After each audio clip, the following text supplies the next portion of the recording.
आचार्य देवव्रत, राज्यपाल महाराष्ट्र गुजरात और आज आर्य समाज की एक अलग जगाने पहुंचे हैं गांव बस्ती में आर्य विद्यापीठ में, जहां पर आज बहुत अच्छा ज्ञान देंगे और जहां पर आज हजारों की संख्या में लोग उनसे मिलने पहुंचे हैं, तो पहुंच चुके हैं। और आप दोस्तों देख सकते हैं उनका स्वागत करने पहुंचे हैं सभी। और दोस्तों वीडियो को शेयर जरूर करते रहे, बहुत ही सुंदर कार्यक्रम होगा जिसमें आचार्य जी बहुत अच्छी आज ज्ञान की बातें देंगे। आज ये प्रतिनिधि सभा ज्ञान के सामान्य संरक्षक तो आप देख सकते हैं आचार्य देवव्रत राज्यपाल अब जो ये सभागार है इसका उद्घाटन करेंगे। और आप दोस्तों उसका इंतजार था लोगों को, वो घड़ी आ चुकी है और आप देख सकते हैं आचार्य देवव्रत आर्य और दोस्तों देख सकते हैं शंखनाद हो चुका है। और जो ये सुंदर सभागार बना है इसका जो आज रिबन काटकर शुरुआत करेंगे सबसे पहले।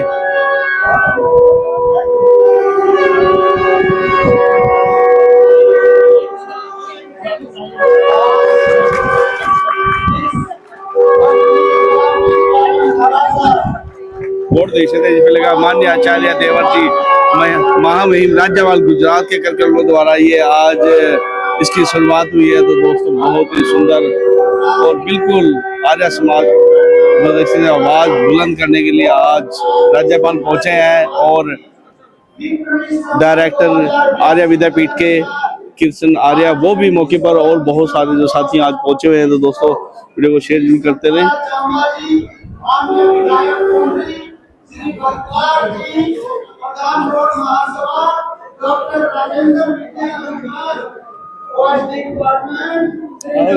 और आप लोग देख सकते हैं सभी जोरदार स्वागत करते हुए आपके लिए प्रचार विभाग के प्रयास से जो आर्य समाज के प्रतिष्ठित साथी यहाँ पर पहुंचे हैं, तालियां बजा करके श्रीमान आचार्य देवव्रत जी महामहिम राज्यपाल गुजरात महाराष्ट्र का स्वागत और सत्कार करते हुए आप दोस्तों देख सकते हैं हर विभाग से अधिकारी पहुंचे हुए हैं। सत्य सनातन वैदिक धर्म की, सत्य सनातन वैदिक धर्म की बहुत आभार सभी अपना आसन ग्रहण करेंगे, अपना स्थान ले लेंगे। आर्य विद्यापीठ का जो सभागार था इसका उद्घाटन हो चुका है, बहुत ही सुंदर और हजारों की संख्या में लोग पहुंचे हैं। आज आचार्य देवव्रत आर्य राज्यपाल है उनसे मिलने के लिए। और दोस्तों आप देख सकते हैं बिल्कुल आज बहुत सुंदर कार्यक्रम। एक बार हम महामहिम आचार्य देवव्रत जी का आप सभी के इसी दौरान मैं है और इस इलाके के अंदर प्राकृतिक खेती के काम को आगे बढ़ाने में भी पूरा योगदान देते हैं। उनसे भी विनम्र निवेदन करता हूँ कि वो आए और मंच की शोभा को बढ़ाए। आपका संघर्ष पर है, इस कार्यक्रम को विधिवत रूप से और हमारे विशिष्ट अतिथि श्री सतपाल जांबा जी विधायक, कुंडरी बलकार सिंह जी, कुंडरी प्रधान बोर्ड महासभा और अन्य सभी विशिष्ट अतिथिजनों से विनम्र निवेदन करूंगा कि एक बार आकर के दीप प्रज्वलित करके इस कार्यक्रम को विधिवत शुभारंभ करेंगे। मैं प्रार्थना करूंगा सम्मान तो सबसे पहले दीप प्रज्वलित करके जो राज्यपाल कृष्ण जी आप ऊपर आ जाइए, दीप प्रज्वलित करते हुए ओम भूर्भुवः स्वः ओम भूर्भुवः स्वर्गो भूम्ना पृथिवी वरिणा तस्यास्ते पृथिवी देवयजनि पृष्ठयग्नि मन्नाद मन्ना व्यायादधे। ओम स्वस्ति नो इंद्रो वृद्धसर्वाः स्वस्ति न पूषा विश्ववेदाः स्वस्ति नस्तारक्षो अरिष्टनेमि स्वस्ति नो बृहस्पतिर्दधातु। दीप प्रज्वलित करके इस कार्यक्रम को विधिवत रूप से सम्मानित आचार्य आरंभ करवा रहे थे। अतिथियों का स्वागत करने के लिए बेटियां फटाक से चले, बेटा आओ, तो आप दोस्तों देख सकते हैं मुख्य अतिथि के रूप में बहुत सारे जो टीचर हैं, जो रिटायर्ड टीचर हैं, वो भी यहाँ पहुंचे हुए हैं। और आज राज्यपाल देवव्रत आर्य पहुंचे हैं और हर विभाग से यहाँ पर अधिकारी कर्मचारी सब पहुंचे हुए हैं।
तो आप देख सकते हैं आज कार्यक्रम में हजारों की संख्या में लोग पहुंचे हैं और काफी सभागार के अंदर कुछ बाहर पहुंचे हुए हैं।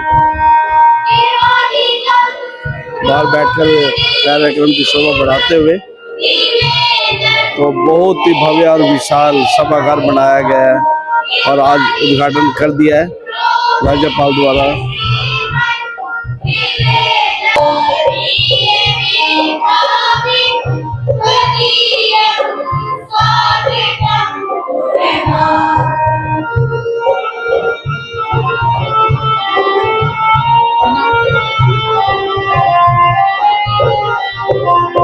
सर्वप्रथम मैं आर्य विद्यापीठ परिवार बस्ती की ओर से, आर्य समाज बस्ती की ओर से और ग्राम सभा ग्राम पंचायत बस्ती की ओर से आज के इस कार्यक्रम के मुख्य अतिथि आप और हमारे सबके जीवन के आदर्श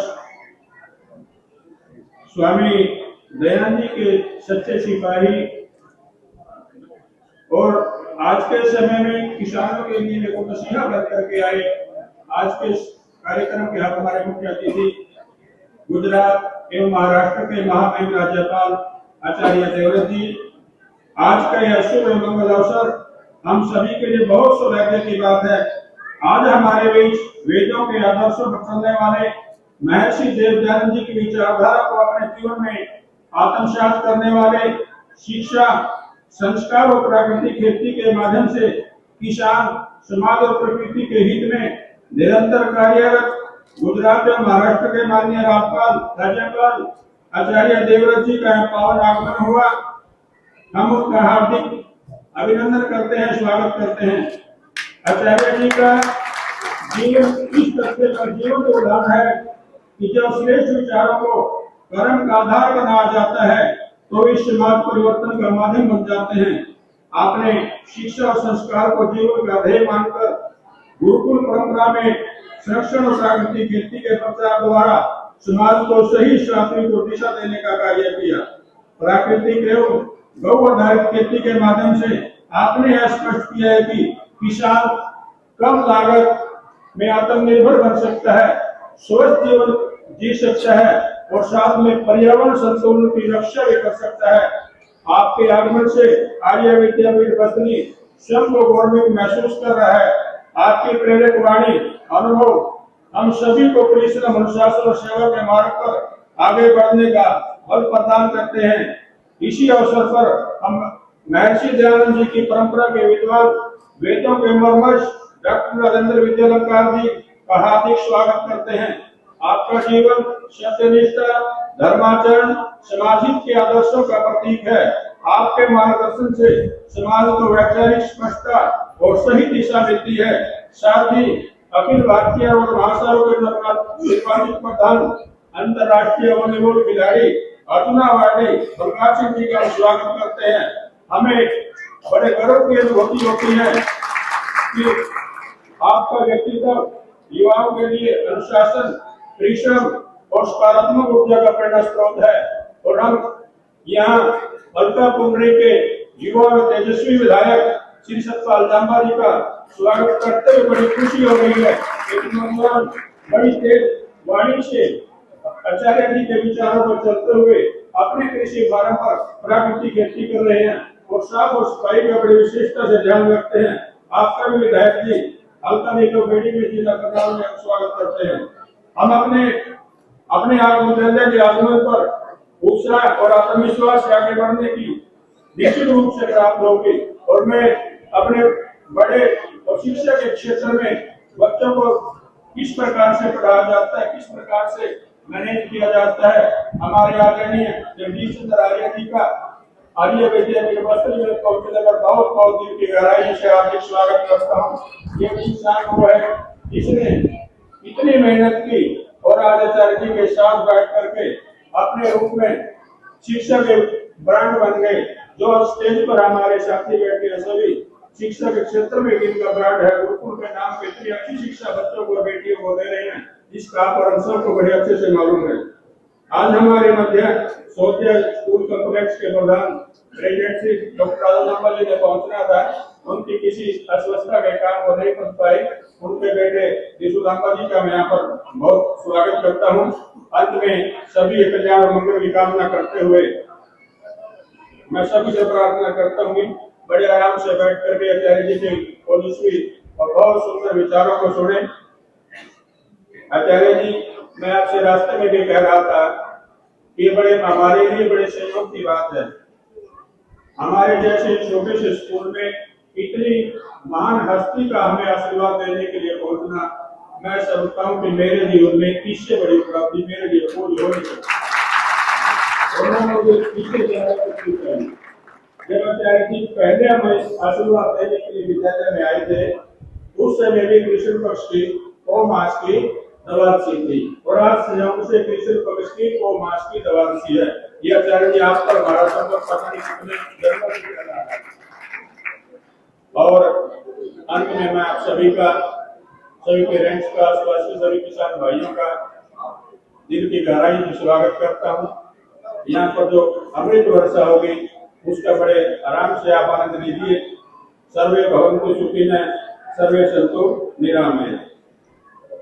आगे की कार्रवाई माता जी चलाएंगे। माता जापान मैं तालियां बजती रहे। मैं कृष्ण जी से निवेदन करूंगा कि हमारे विशिष्ट अतिथि श्री सतपाल जांबा जी विधायक अलकापुरी के बड़े सम्मानित विधायक थे, उनको भी एक शॉल और समृद्धि चिन्ह भेंट करके उनका स्वागत आचार्य सतपाल जांबा जी को।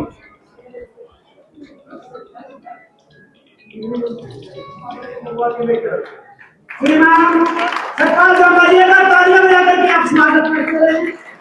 महामहिम जी के द्वारा विधायक जी का भी स्वागत होगा। श्रीमान बलकार सिंह जी प्रधान रोड मार्शल हरियाणा और भाई अंतरराष्ट्रीय वॉलीबॉल खिलाड़ी, वॉलीबॉल की टीम में बड़े गजब की स्मैशिंग करने वाले लोग, उनको भी आचार्य जी का स्वागत करते हुए आरती संगीत का स्वागत करते हुए प्रधान जी को हम सब स्वागत और सम्मान डॉक्टर राजेंद्र विद्यालंकार जी, जो इस मुहिम को लेकर के यहाँ इस इलाके में काम को संभाल के रखते हैं।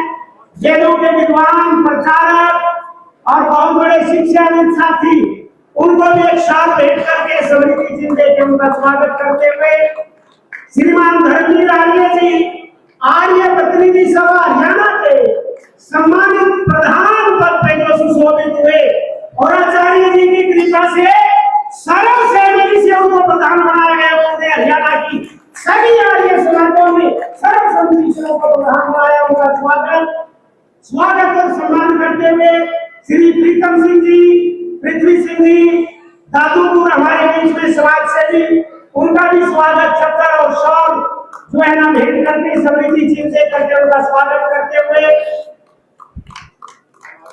श्रीमान प्रीतम सिंह जी, उनका भी स्वागत करते हुए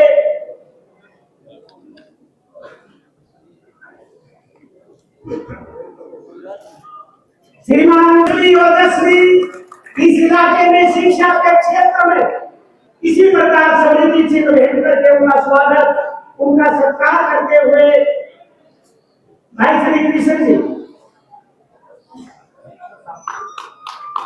तालियां बजा करके एक बार सभी अतिथियों के लिए पुण्यात्माओं के लिए सभी का स्वागत करेंगे, सत्कार करेंगे, धन्यवाद करेंगे। अब मैं हमारे कुछारी सतत जसविंदर वो नया गीत बजा आचार्य जी प्राकृतिक खेती के ऊपर बहुत गजब का गीत जसविंदर ने लिखा और उसको रिकॉर्ड कराया, बजवा दे करतो इसको। ये स्वागत होता रहे, वो गीत बजता रहे और साथ साथ जसविंदर आवाज निष्कर्णा को भी करना। गीत शुरू कराइए। प्राकृतिक खेती का कब लागत, प्राकृतिक खेती ये खुशियों की सौगात सुनो। बड़े गजब का गीत है, जसविंदर राजा बोलते गीत सुना रहे आपने आप गौशाला ऊपर से भी पहुंचे हैं सभी साथी और आचार्य देवर आर्य राज्यपाल उनको सम्मान राधा कृष्ण उनका सबूत भेंट करते हुए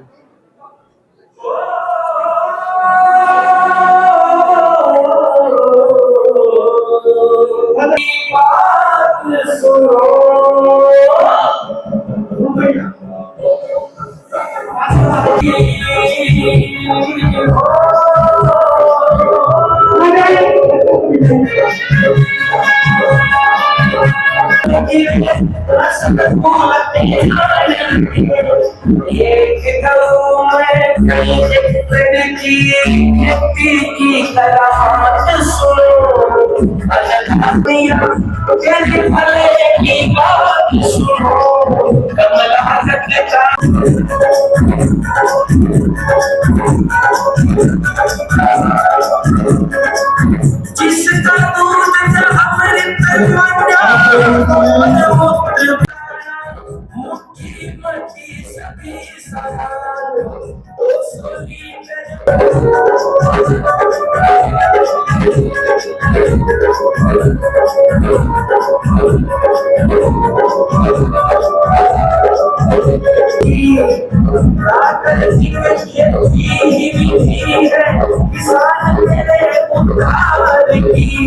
जसविंदर इसने अपना के हो सुख की बरसात सुनो, अन्नदाता जमींदार किसानिया धन्यवाद करते हैं। और समय नहीं है, एक बच्चों ने बड़ा बढ़िया महामहिम राज्यपाल गुजरात महाराष्ट्र आचार्य देवव्रत जी, माननीय हमारे पुंडरी हल्का के यशस्वी विधायक चौधरी सतपाल जांबा जी, माननीय आर्य विद्यापीठ बस्तली के संचालक कृष्ण आर्य जी, माननीय उनकी धर्मपत्नी, मंच पर विराजमान सभी महानुभाव और मेरे सामने बैठे हुए सभी मेरे समाज के और अन्य समाज के सभी बुजुर्गों, नौजवानों, मातृशक्ति, प्यारे बच्चों और इस पूरी की पूरी व्यवस्था को ठीक से चलाते हुए हमारे पुलिस विभाग के सभी अधिकारी, कर्मचारी, आचार्य जी के वजदी, सबसे पहले मैं आचार्य जी का आज इस बस्तली गांव की पवित्र धरती पे स्वागत करता हूं, अभिनंदन करता हूं कि अपने वो कीमती और व्यस्त समय में से यहाँ पे आए और हमारे इस इलाके की आर्य की शोभा बढ़ाई, उसके लिए हम उनके आभारी हैं। समय की पाबंदी है, ज्यादा बात आपके बीच में नहीं कर पाऊंगा, लेकिन मैं आप सबसे एक बात जरूर कहना चाहता हूं। एक खिलाड़ी रहा हूं और एक खिलाड़ी के रूप में ही मुझे पहचान मिली है और आज मुझे अब स्कूल के कार्यक्रम में आने का सौभाग्य प्राप्त हुआ है। तो मैं आप सब जो इस कार्यक्रम में उपस्थित हुए, अपना समय निकाल के आए हो, और आप जीवन में जहां भी किसी भी कार्यक्रम में जाते हो तो आप अपने उस समय का महत्व जरूर समझे। आप यहाँ 2, 3, 4 घंटे लगा के जाओगे, आचार्य जी प्राकृतिक खेती के बारे में आपको बताएंगे, और मैं एक स्कूल के कार्यक्रम में आया हूं तो मैं खिलाड़ियों की बात जरूर करूंगा। एक खिलाड़ी जो होता है वो हर चीज से तंदुरुस्त होता है, शरीर के साथ साथ वो शरीर से मजबूत जरूर होता है, लेकिन हृदय से बड़ा कोमल होता है। मैं आपके खिलाड़ी की पहचान बताना चाहता हूं, उसका हृदय बहुत कोमल होता है और वो सबसे प्रेम भावना रखता है। जिसके शरीर में तंदुरुस्ती होगी, मैं समझता हूं कि उसकी हर बात तंदुरुस्ती से शुरू होती होगी, तंदुरुस्ती में खत्म होती है। अगर आप शरीर से तंदुरुस्त हो तो आपकी सोच भी तंदुरुस्त रहेगी, आपकी मानसिकता भी तंदुरुस्त रहेगी, आपको समाज का हर काम अच्छा लगेगा। तो आप सबसे यही प्रार्थना मैं करना चाहता हूं कि अपने बच्चों को किसी ना किसी खेल में जरूर डालें। होने के कारण मैं लगातार कमजोर पड़ती जा रही हूँ। हे मानव, तूने अपने सारे सपने साकार, बड़े बड़े और ना जाने कितने छोटे आविष्कार किए, लेकिन आविष्कारों के मध्य में तू भूल गया है जीवन को। अपने ही हाथों से रौंदा तूने मेरे उपवन को, अपने ही हाथों से रौंदा तूने मेरे उपवन को।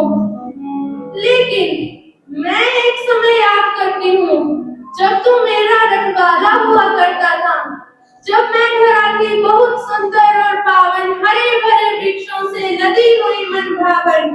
ये है मेरी बीती सदी की कुछ प्यारी बातें, और उस समय की तो बात ही कुछ अलग थी। मेरे उस समय के पशु पक्षियों को ही देख लीजिए।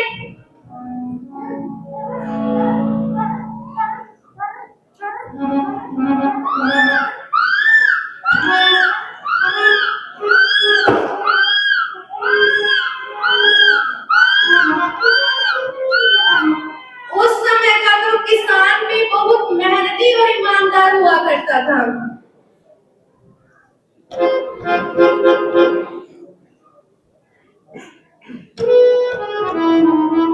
लेकिन आजकल का तो किसान भी लालचवश हो गया है।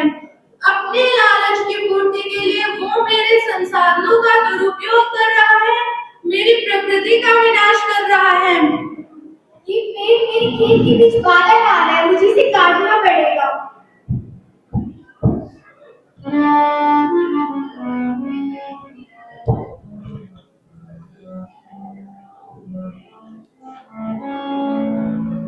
पेड़ों को मत काटो, ये है मेरा श्रृंगार, यही तो है आप सबके जीवन का आधार।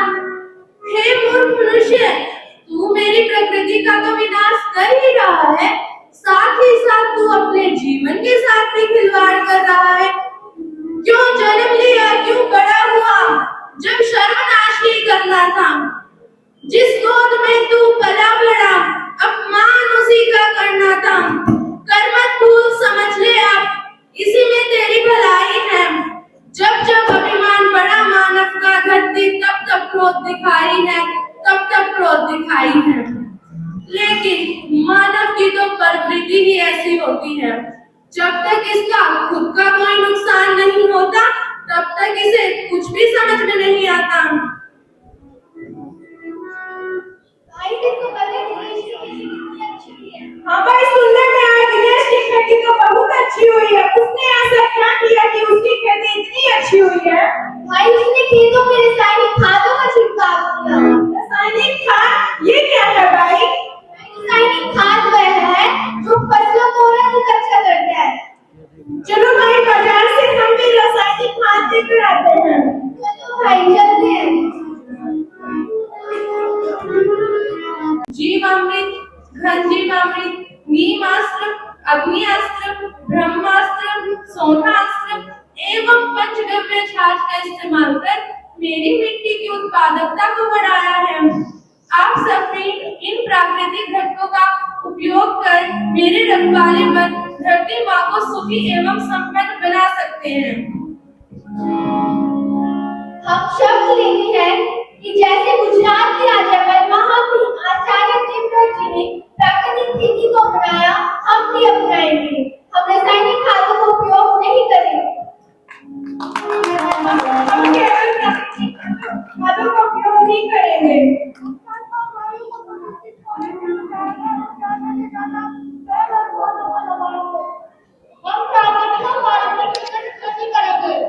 धन्यवाद। भाई बहुत आपकी अकेडमी के साथ एक ग्रुप फोटो आप पीछे आ जाओ करके। ये तो अकेडमी का मिशन ही है। ये बात रख रही है आपके बीच में फ्री और आचार्य जी ने स्पेशल कागज बनवाओ इस बच्चे द्वारा मुझे आज इस मंच पर अपने विचार रखने का अवसर मिला, उसके लिए मैं आपका बहुत बहुत धन्यवाद करती हूँ। जैसे कि आप सभी को पता ही है, आचार्य जी हमारे किसानों और बच्चों से बातचीत करने के लिए यहाँ पहुँचे हैं। बढ़ती बीमारियां, पर्यावरण प्रदूषण और किसानों की समस्याओं को देखते हुए आज के समाज को सबसे बड़ी जरूरत है ऑर्गेनिक फार्मिंग, जैविक खेती। जैविक खेती यानी जीवों पर आधारित खेती। इस प्रकार की खेती में रासायनिक खाद, कीटनाशकों का प्रयोग न करके गोबर, गौमूत्र और जीवाणु खाद का उपयोग किया जाता है। देश में आजादी के समय खेतों में पैदावार कम होने की वजह से अनाज विदेशों से लाया जाता था। जनसंख्या में वृद्धि होने की वजह से अनाज की कमी होने लगी। 1967-68 में हरित क्रांति का दौर चला। आधुनिक तकनीकें, हाइब्रिड बीज के उपयोग से मानो देश की धरती सोना उगलने लगी। अधिक अनाज पैदा करने की होड़ में रासायनिक खाद, कीटनाशकों का अंधाधुंध प्रयोग किया जाने लग गया, जिसके कारण भूमि बंजर होने लगी। देश के किसानों ने खुला इन्विटेशन दे दिया कैंसर जैसी खतरनाक जानलेवा बीमारियों को। मानव एवं पशुओं और पर्यावरण पर भी इसका बहुत बुरा असर रहा। अगर इन सबको बचाना है तो जैविक खेती बहुत जरूरी है। मैं आपसे एक बात पूछना चाहती हूँ, अगर यूरिया, डीएपी, अन्य खादों से पेड़ पौधों की वृद्धि संभव है तो अब तक वो सारे जंगल सूख जाने चाहिए थे, क्योंकि जंगलों में तो कोई खाद लेकर गया ही नहीं। इसका मतलब मिट्टी और प्रकृति में वो सारे तत्व मौजूद हैं जो पेड़ पौधों को चाहिए। जैविक खेती में हमारे किसानों को बहुत से लाभ मिलेंगे। मिट्टी की उपजाऊ शक्ति में वृद्धि होगी, पानी का बचाव होगा, कम लागत ज्यादा मुनाफा होगा, पशुपालन को बढ़ावा मिलेगा।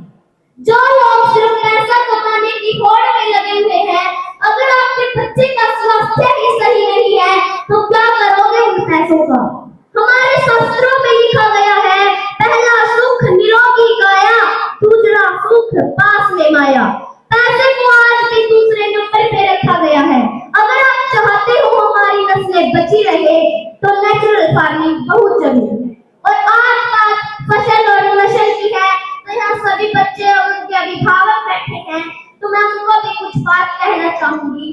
जो बच्चे माँ बाप की डांट सुनकर गलत कदम उठा लेते हैं, जब एक कारीगर भगवान की मूर्ति तराशता है तो उस पे हथौड़ी भी चलाता है, उसे धूप में भी रखता है, उसे जमीन पर भी रखता है और उसे पानी में भी रखता है, लेकिन भगवान कभी बुरा नहीं मानते, क्योंकि उनको पता है वो उनका अनादर नहीं बल्कि वो उन्हें पूजनीय बना रहे हैं। यही बात हम सब पर भी लागू होती है। माँ बाप हमें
के पूज्य हमारे परम आदरणीय आचार्य देवल जी महामहिम राज्यपाल गुजरात एवं महाराष्ट्र चौधरी बलकार सिंह जी मुंडरी रोड महासभा प्रधान, श्री राजेंद्र जी विद्यालंकार जी, जगदीश आर्य जी, धर्मवीर आर्य जी प्रधान आर्य सभा, कंवरजीत सिंह जी, डॉक्टर सुभाष आहू जी, कृष्ण आर्य जी, प्रीतम सिंह दादूपुर जी, राम प्रकाश गोयल जी, मनोज सिंधल जी, जयप्रकाश आर्य जी और जितने भी यहाँ पे हमारे साथी आए हैं, प्यारे बच्चे हैं, सभी को नमस्कार है।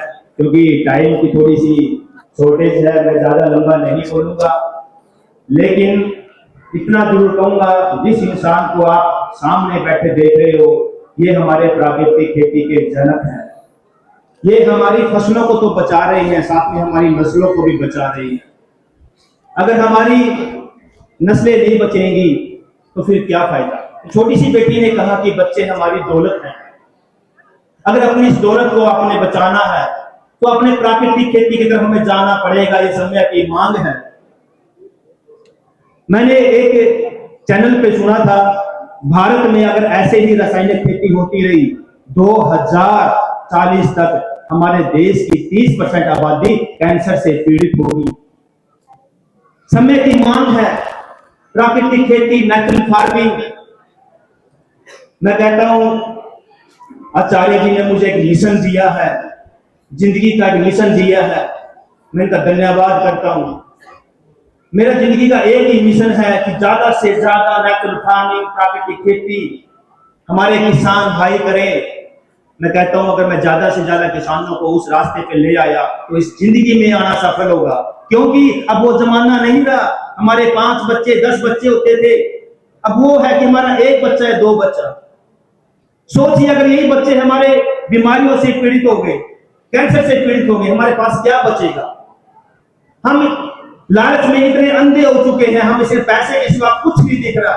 उस बेटी ने कहा कि बच्चे हमारी दौलत है, प्राकृतिक खेती ही हमारे लिए आज का मिशन है।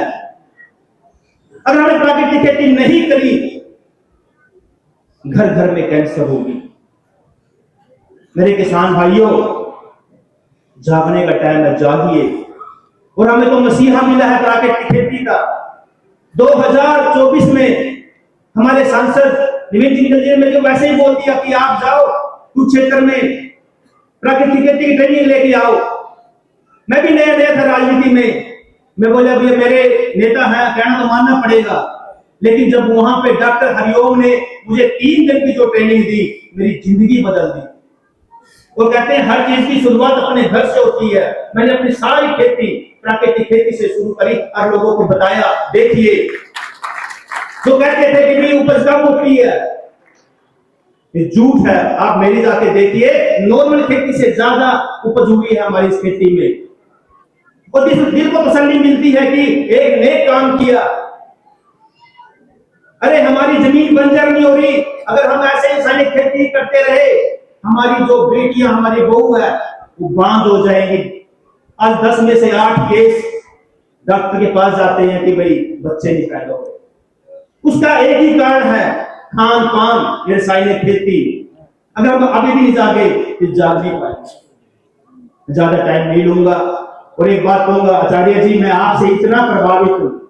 17 अक्टूबर 2025 को हमारे घर में एक छोटा मेहमान आया और उस दिन हमारे लोकप्रिय प्रधानमंत्री का जन्मदिन भी था। हमने उस बच्चे का नाम रखा देवव्रत, क्योंकि ये वही आचार्य हैं जो नस्लें और फसलें बचा रहे हैं। अगर हमने आज भी हमारे आचार्यों को फॉलो नहीं किया, हम पछताने के सिवा हमारे पास कुछ नहीं बचेगा। जागिए, जागिए, जागना ही हमारे लिए जरूरी है। बहुत बहुत धन्यवाद। Thank you very much. के द्वारा संदेश गए माननीय आचार्य जी।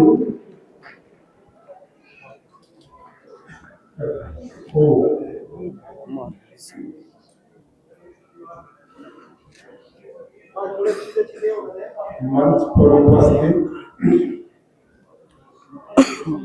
आर्य प्रतिनिधि सभा हरियाणा के संरक्षक पूज्य स्वामी नित्यानंद जी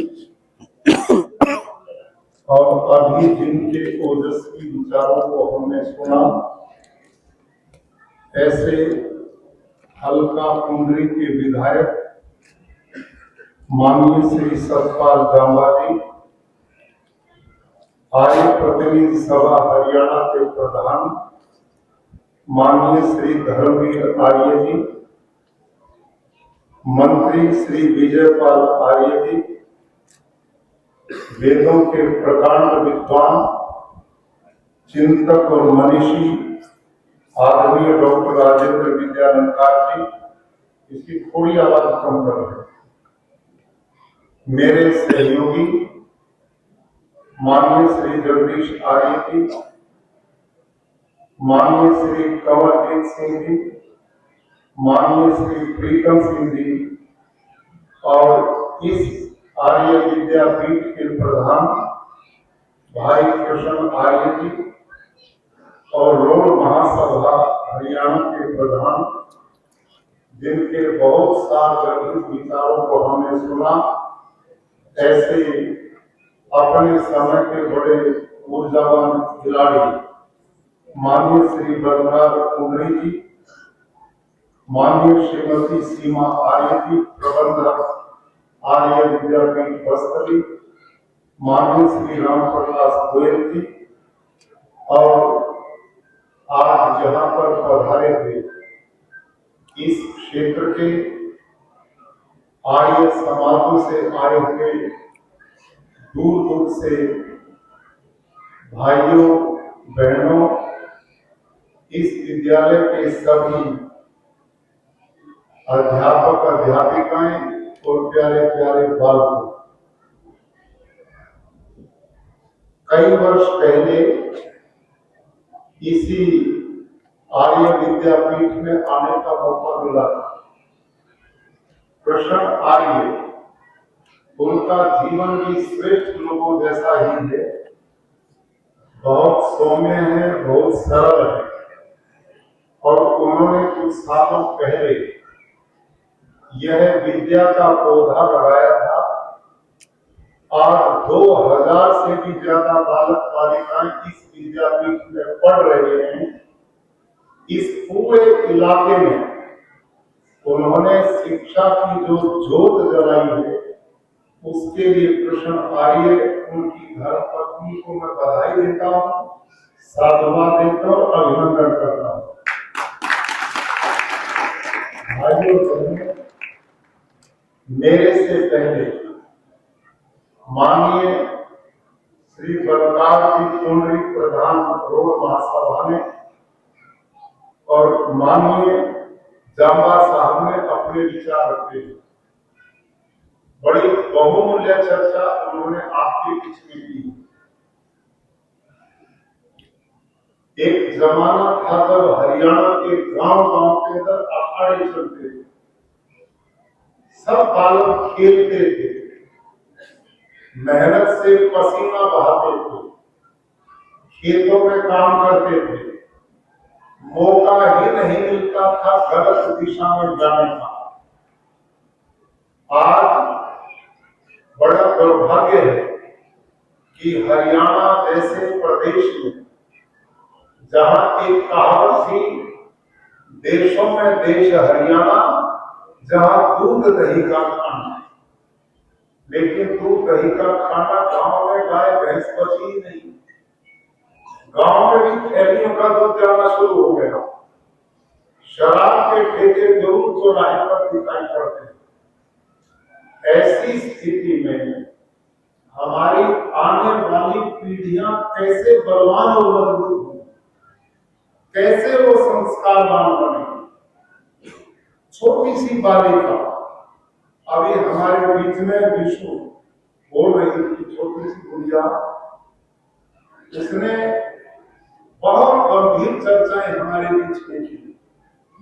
हम सब जितने जिम्मेदार भाई बहन यहाँ पर बैठे, लगभग हम सब गृहस्थ में, हमारे संतान और बच्चे, हम सब की ताकत इस बात में लगती कि हम अपने बच्चों को सफल आदमी कैसे बना सकते हैं, और ये लगनी भी चाहिए। लेकिन भाइयों और बहनों, आज जिस तरह का वातावरण है, जिस तरह की सोच हमारी बन गई, उसके परिणाम स्वरूप वो चीज पैदा नहीं हो पा रही जो होनी चाहिए।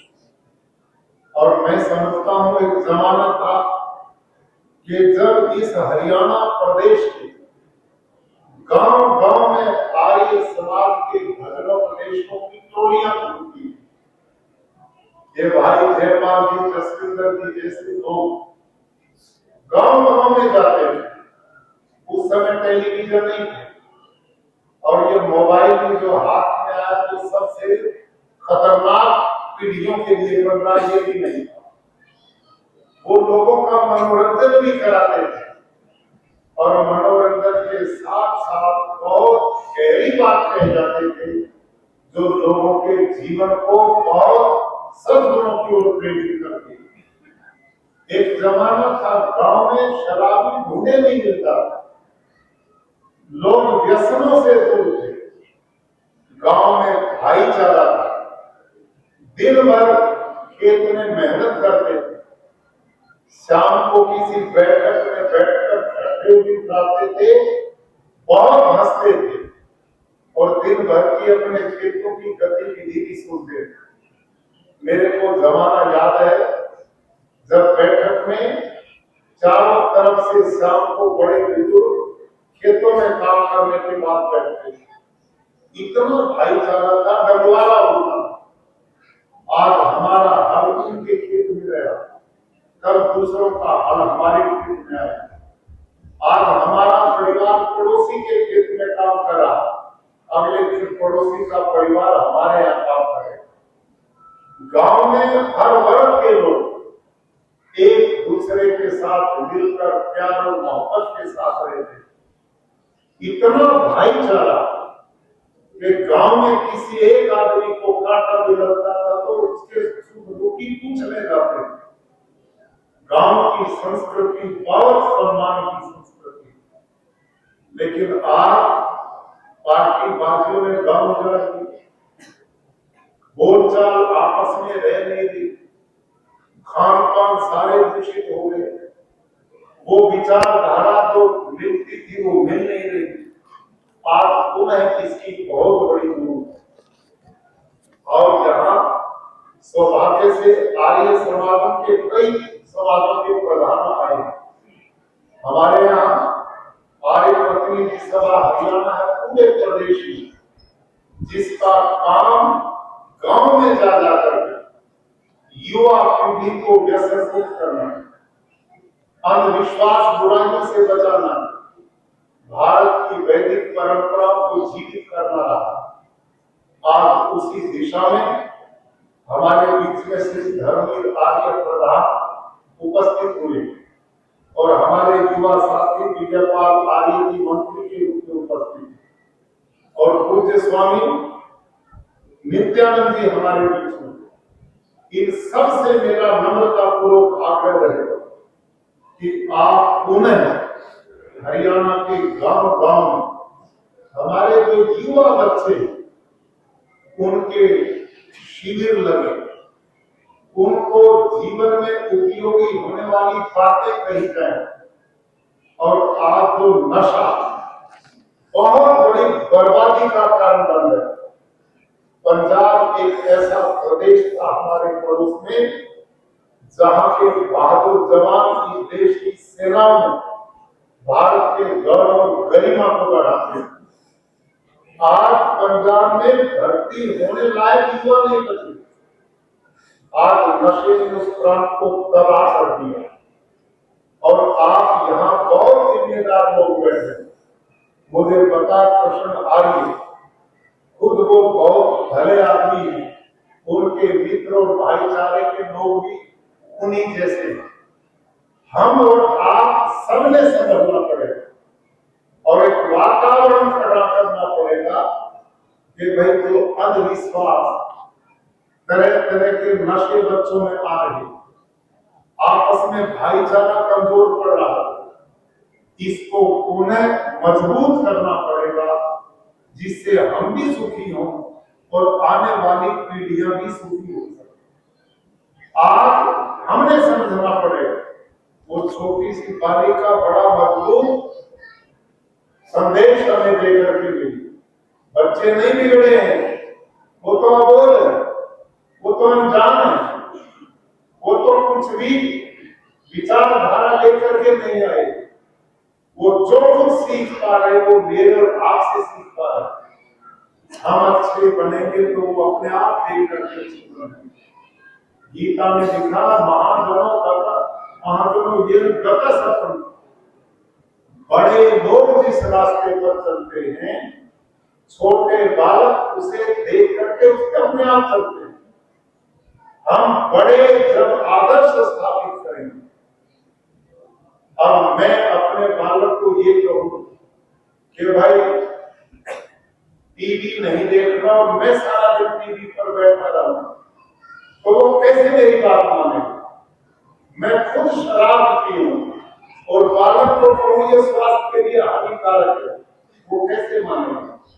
मैं धूम्रपान करूं और अपने बच्चे को कहूं ये गलत है स्वास्थ्य के लिए, कैसे मानेगा? ये हम सब बड़े लोगों ने अपनी जिम्मेदारी को समझना पड़ेगा। और जो भारत की ऋषियों की, महात्माओं की, संतों की पुरानी संस्कृति हमारी है, वेदों, उसकी पुनर्स्थापना करने की जरूरत। हमें पता है, छोटे बालक थे, मैं गांव में थी, मैं गुरुकुल में पढ़ने के लिए इसी बात के लिए गया कि मेरे गांव में आर्य समाज और गुरुकुल घरोंडा होता है, वहां के प्रचारक जाते हैं और वो बड़ी अच्छी अच्छी बातें करते हैं।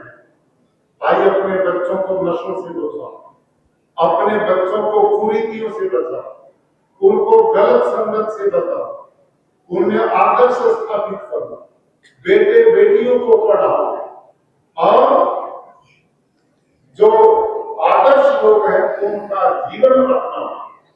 ये बातें इतनी छोटी आयु की, 5वीं 6वीं, और इतना उस विचार ने घर किया दिमाग में कि मैंने पिताजी को कहा मैं गुरुकुल में ही पढ़ूंगा, मेरे को वहां भी। और देखो विचार कैसे बदलता। अब आर्य समाज के लोग इस जिम्मेदारी का पालन पुनः करेंगे तो हम इस समाज में और बड़ा योगदान देंगे, और वो नहीं करेंगे, अच्छे उपदेश नहीं दिए जाएंगे तो लोग अंध परंपराओं में पड़ेंगे ही पड़ेंगे।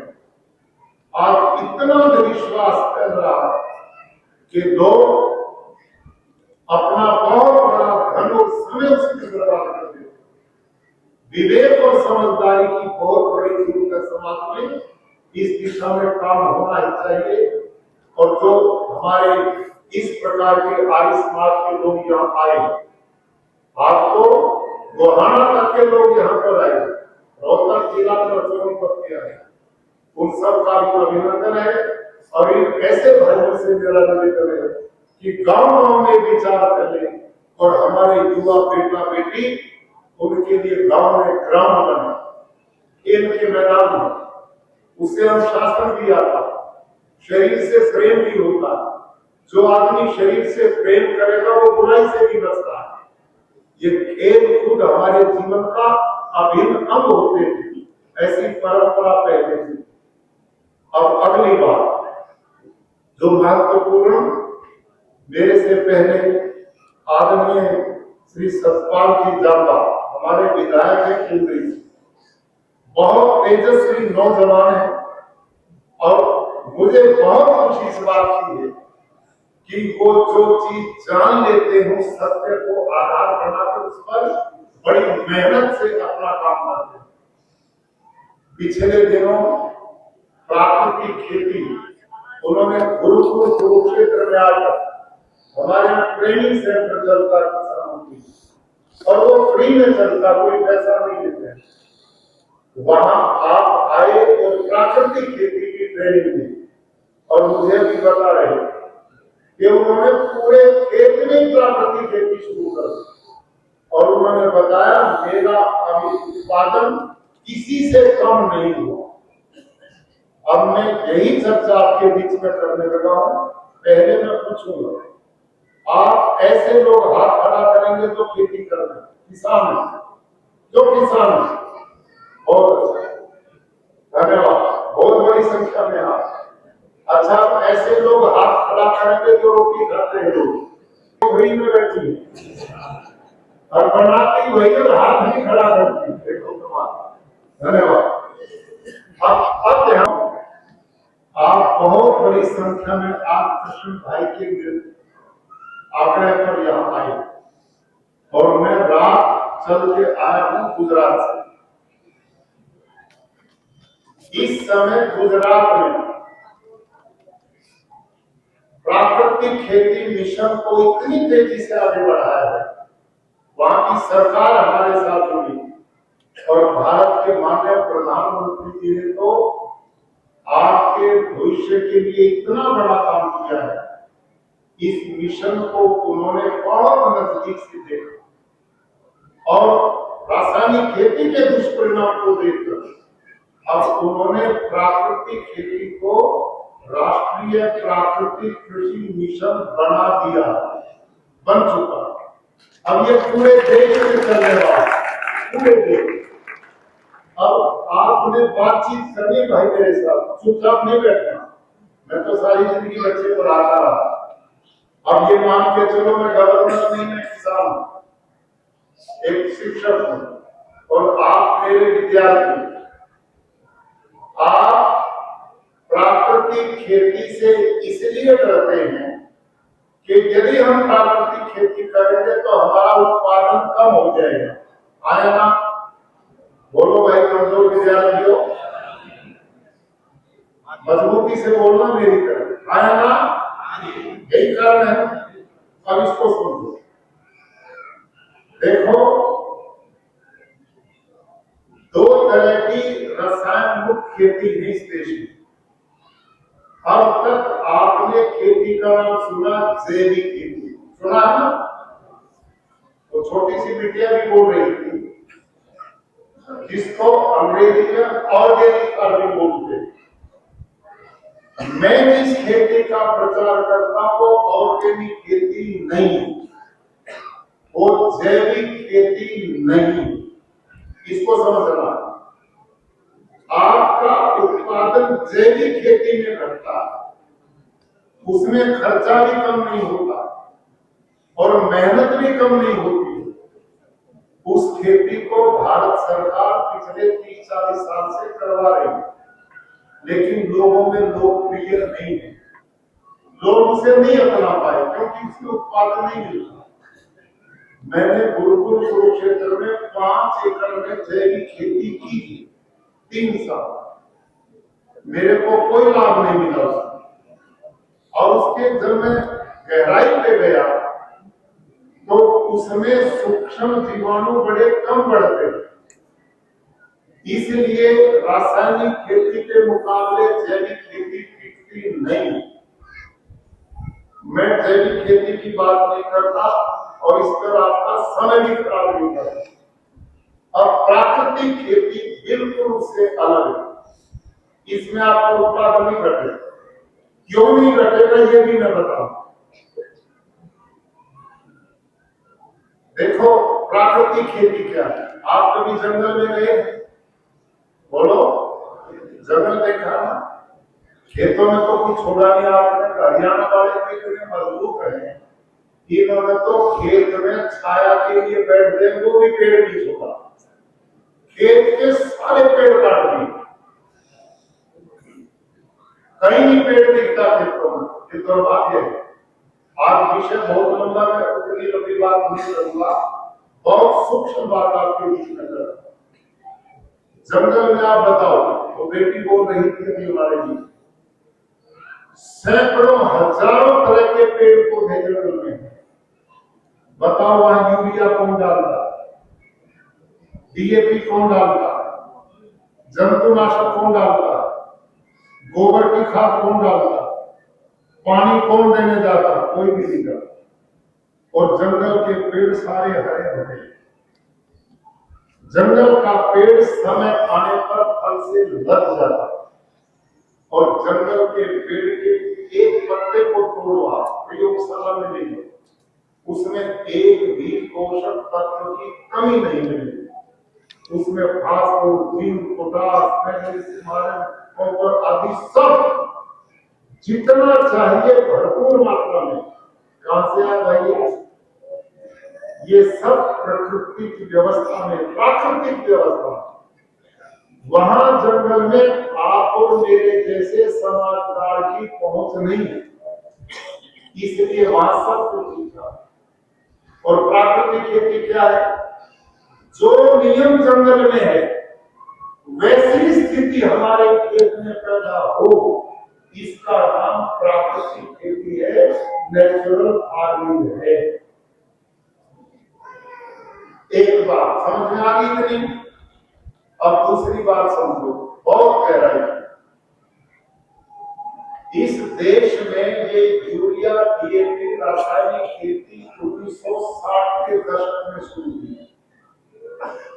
एक डॉक्टर स्वामीनाथन, डॉक्टर मैने जैसे बड़े बड़े साइंटिस्ट अमेरिका में पढ़े थे और फिर उन्होंने भारत में शुरू की। उस समय इसकी जरूरत थी क्योंकि भारत में अनाज का भाव था, उसका कोई विरोध नहीं। लेकिन आपको यह समझना चाहिए, पढ़े लिखे किसान, जब उन्होंने हरित क्रांति की शुरुआत की तो उन्होंने भारत देश की सारी धरती के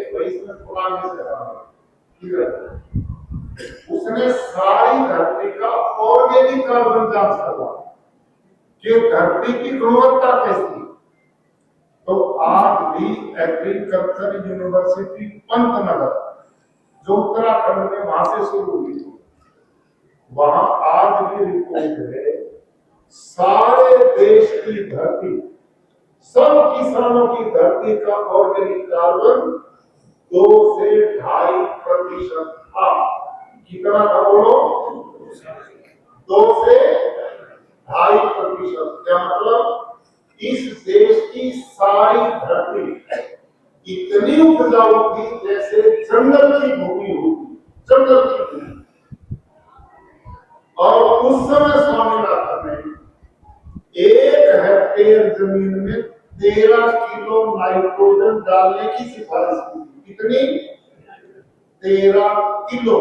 कितने में? 2.5 एकड़ में। 2.5 एकड़ में उस समय किसान 13 किलो यूरिया डालता था, पैदावार का बम्पर पैदावार होती थी, जबरदस्त। क्यों होती थी? इसलिए होती थी कि धरती में ऑर्गेनिक कार्बन का भंडार था, इसलिए पैदा होती है। और स्वामीनाथन ने उस समय लिखा था कि आप इस रासायनिक खेती पर अकेले मत खड़े हो जाना। यदि आप परंपरागत खेती करते रहोगे, साथ चलाओगे तो चलेगी। यदि आपने पशुधन, खरपतवार, गोबर की खाद डालनी बंद कर दी इस पे आगे तो बर्बाद होगी। उन्होंने लिखा उस समय, लेकिन हम किसानों ने भी नहीं ध्यान दिया और हमारे एग्रीकल्चर साइंटिस्ट ने भी कोई ध्यान नहीं दिया। आज से 10-20 साल पहले भी आप अपने घर के पशुओं का गोबर का गोबर खेत में डालते हैं, लेकिन अब तो पशु ही रखने बंद कर दिए। गोबर कतई खाद नहीं दिखाते, कोई गोमूत्र खेत में नहीं जाता, केवल यूरिया और डीएपी रात में खेत में डालते। इसका परिणाम क्या निकला? 2.5 एकड़ में 13 किलो डालते थे। आप यहाँ आलू लगाते हो अपने इलाके में, बताओ आलू के खेत में 1 एकड़ में कितना खाद डालते हो? बोलो।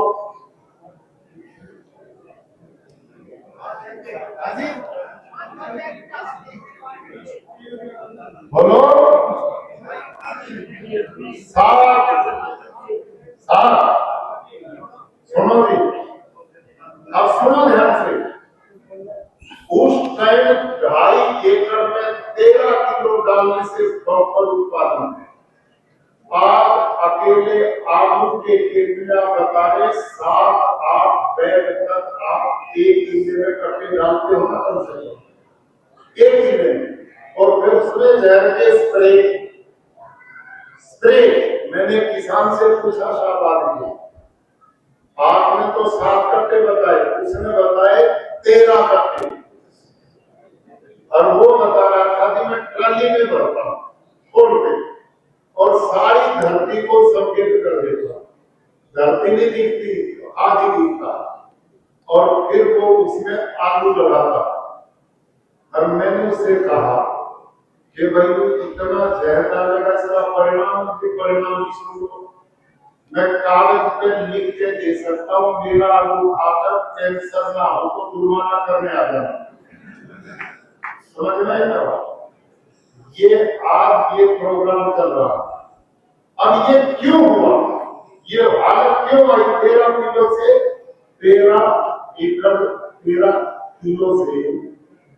13 बैग पर कैसे आए? किसान भाइयों, इस समय आईसीआर भारत का जो कृषि परिषद है ना, सबसे बड़ा अनुसंधान संस्थान, उसकी रिपोर्ट है इस समय सारे देश की धरती का ऑर्गेनिक कार्बन 0.345 से नीचे आ रहा है। जो धरती का ऑर्गेनिक कार्बन को 2.5% था, वो 0.5 से नीचे आ चुका है। और आप समझदार हो, इसको नोट कर लेना मेरे शब्दों को। किसी भी एग्रीकल्चर साइंटिस्ट से पूछना, जिस धरती का ऑर्गेनिक कार्बन 0.5 से नीचे है, वो धरती उपजाऊ है या बंजर है? वो धरती, मैं पूछता हूं, सब बताते हैं कि जिस धरती का ऑर्गेनिक कार्बन 0.5 से नीचे, वो बंजर होगी नहीं, हो चुकी है। आप कितने बैठे ना मेरे सामने, मैं यहीं से घोषणा करता हूं, कल अपने खेत की मिट्टी को ले जाओ, लैब में चेक कराओ, आप में एक भी किसान ऐसा नहीं जिसकी धरती का ऑर्गेनिक कार्बन 0.5 से ऊपर है, सबका नीचे आ चुका है। आपकी जमीन बंजर होगी नहीं, हो चुकी है।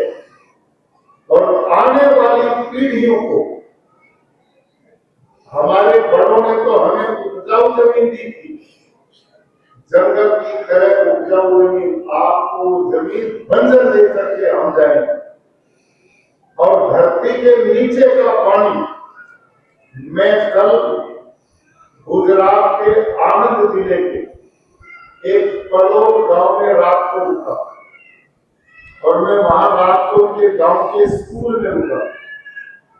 मैं वहां ऐसे ही करता हूँ, स्वच्छता अभियान गांव में चलाता हूँ, वृक्षारोपण करता हूँ, किसी दलित परिवार में भ्रमण करता हूँ, रात को फिर गांव की ऐसी जनसभा करता हूँ जैसे आप बैठे, और उसमें खुली बातचीत में लोगों से करता हूँ। रात को मेरे साथ पूरा प्रशासन भी होता, वहां पे डीसी थे मेरे पास। जब मैंने चर्चा की तो डीसी साहब ने बीच में बताया, तो चिंता की बात, उन्होंने, जम्पा साहब वहां का डीसी मेरे को कहता कि पूरे गुजरात में सबसे उपजाऊ भूमि और जिसमें भूमिगत जल सबसे ज्यादा है, वो आनंद जिला की धरती है, जो सरदार वल्लभ भाई पटेल जहां कर्म क्षेत्र उनका, वहां इतनी पैदावार वहां होती। डीसी कहता 22 गांव की पंचायत ने हमें पत्र लिखा कि हमारे गांव में पानी की टंकी बनाओ, नल से जल गांव में आना चाहिए। डीसी कहता हमारे पास पैसे की कमी नहीं। हम गांव में गए, हम पानी टेस्ट करके पहले कि पीने लायक है भी कि नहीं, तो टंकी बनाए।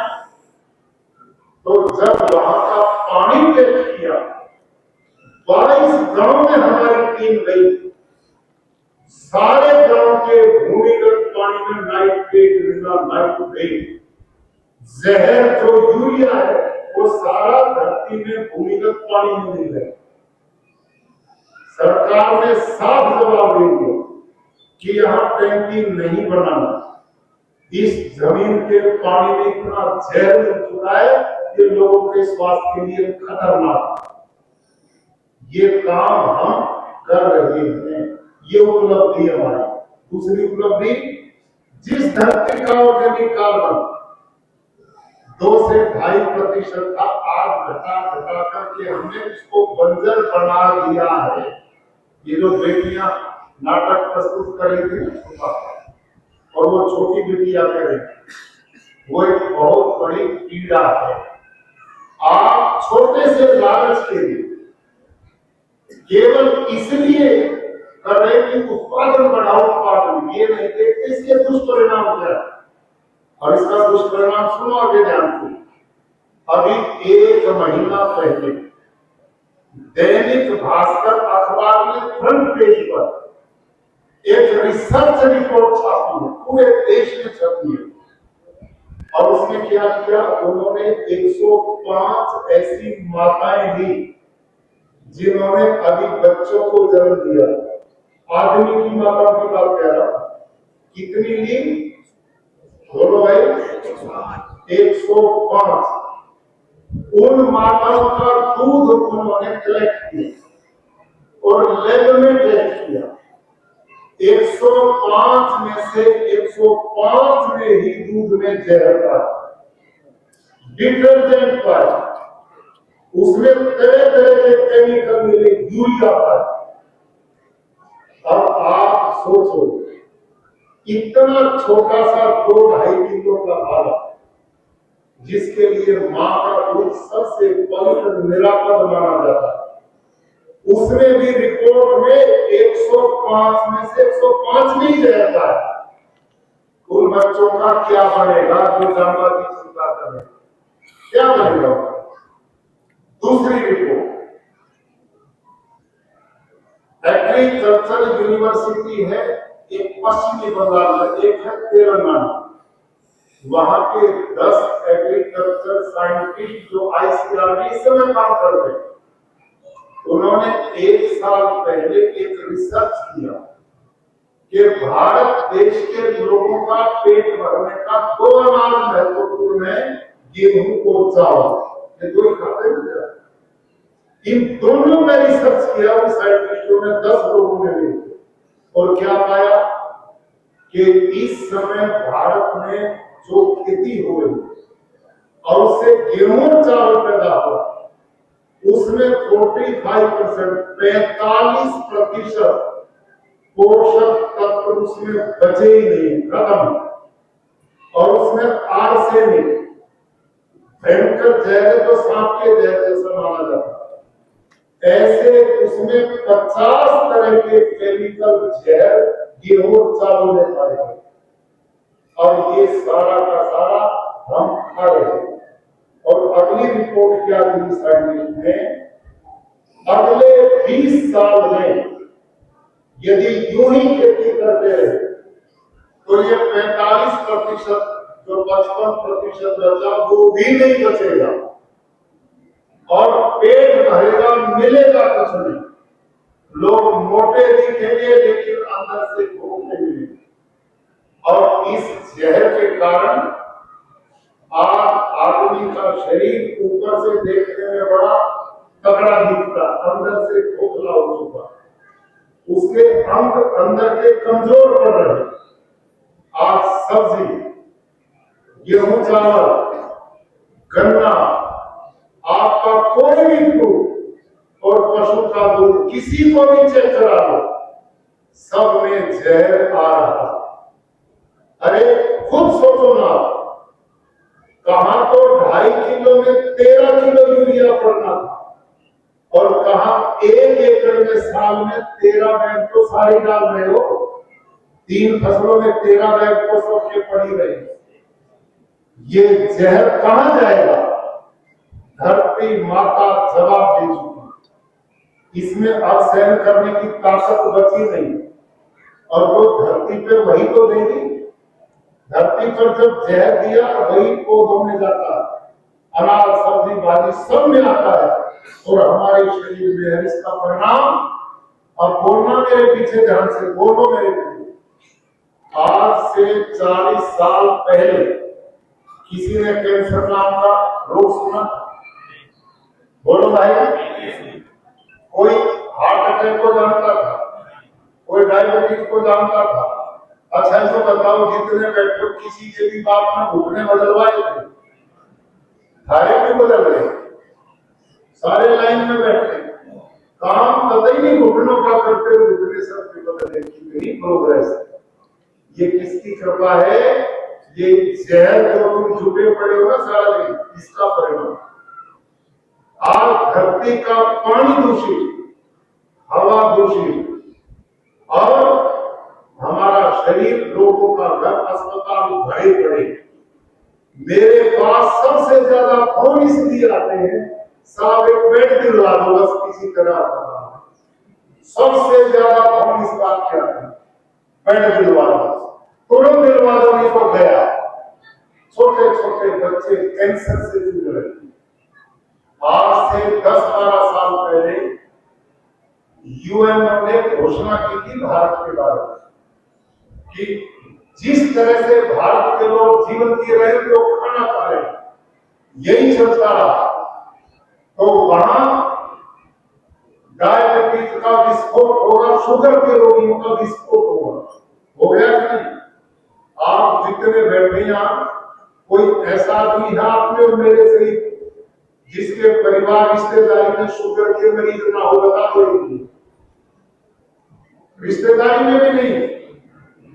कितने हैं?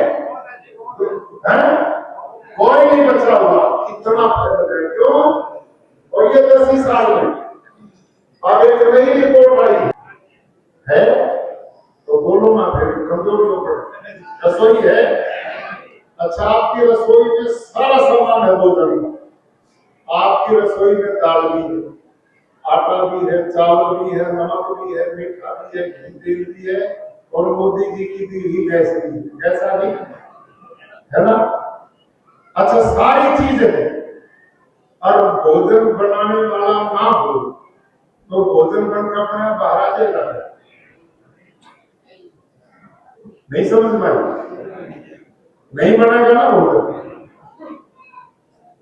सारा सामान रसोई में है रोटी बनाने का, लेकिन बनाने वाला नहीं है, तो अपने आप भोजन करके बाहर नहीं आ सकता। बिल्कुल वैसे ही ये धरती जो माँ है, ये पौधों की रसोई है।